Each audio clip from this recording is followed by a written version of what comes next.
الذي خلق الموت والحياة ليبلوكم أيكم أحسن عملا وهو العزيز الغفور.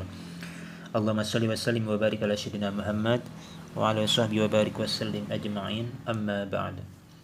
Teman-teman, saudara-saudariku yang beriman dimanapun berada, kembali di edisi kesempatan di pagi hari ini saya menyapa dan mendoakan mudah-mudahan kita semua masih diberikan oleh Allah SWT kenikmatan dan kesehatan jasmani dan rohani, dan tentunya mudah-mudahan kita semua juga diberikan kelancaran rezeki dan kesehatan tentunya, dan juga ditambah kenikmatan dalam Islam, iman dan ihsan tentunya. Dan tidak lupa kita juga bersalawat kepada uswatun hasanah kita Nabiullah Muhammad sallallahu alaihi wasallam, afdhalul insan, sebaik-baik manusia dan sayyidil mursalin, pemimpin daripada nabi dan khatimul anbiya, penutup daripada nabi, daripada rasul yang telah diutus sebelumnya, la nabiyya ba'd, tidak ada nabi setelahnya. Teman-teman sekalian, mudah-mudahan saya izin berbagi pada pagi hari ini, mudah-mudahan bisa menjadi tambahan wawasan pengetahuan keislaman kita dan juga menambah kecintaan kita terhadap apa-apa yang telah Rasulullah SAW tinggalkan kepada kita, yaitu kitabullah dan sunnahnya. Dan sunnah-sunnah tersebut kita kerjakan daripada hadis-hadis Nabi, maka menjadi tuntunan dari berkehidupan dan mengandung pahala dan juga membawa petunjuk dalam berkehidupan kita.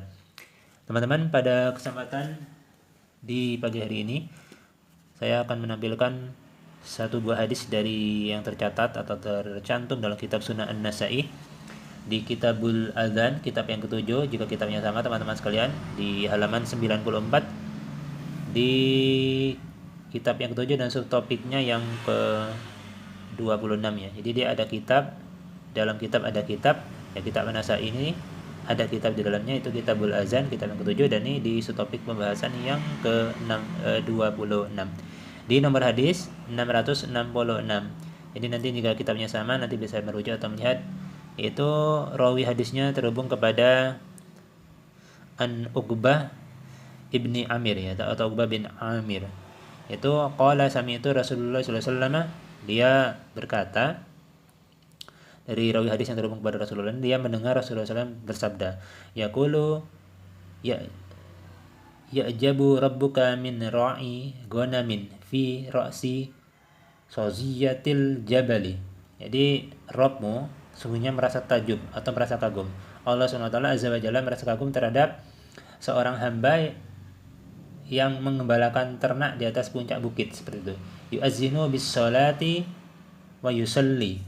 Dia azan untuk mendirikan salat, lalu ia mendirikan salat.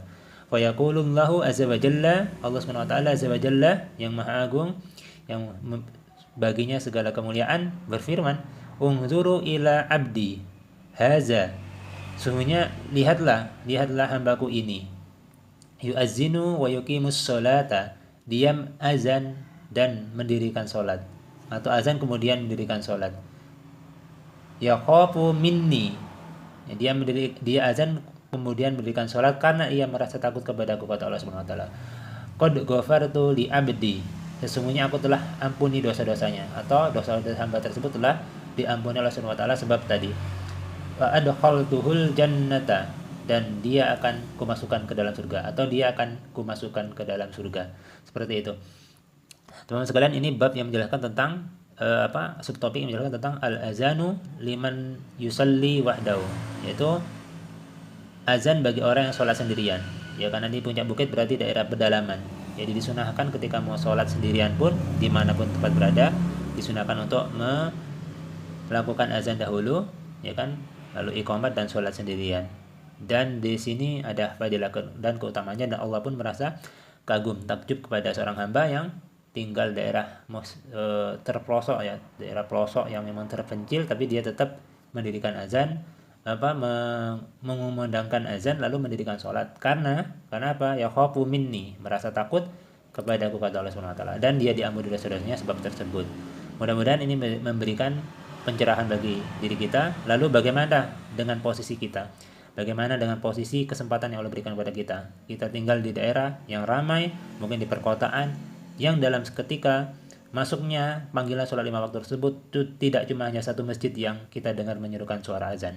Mungkin lebih dari 3, lebih dari 4, lebih dari 5, bahkan mungkin ada lebih dari 10 masjid yang azan hampir secara bersamaan.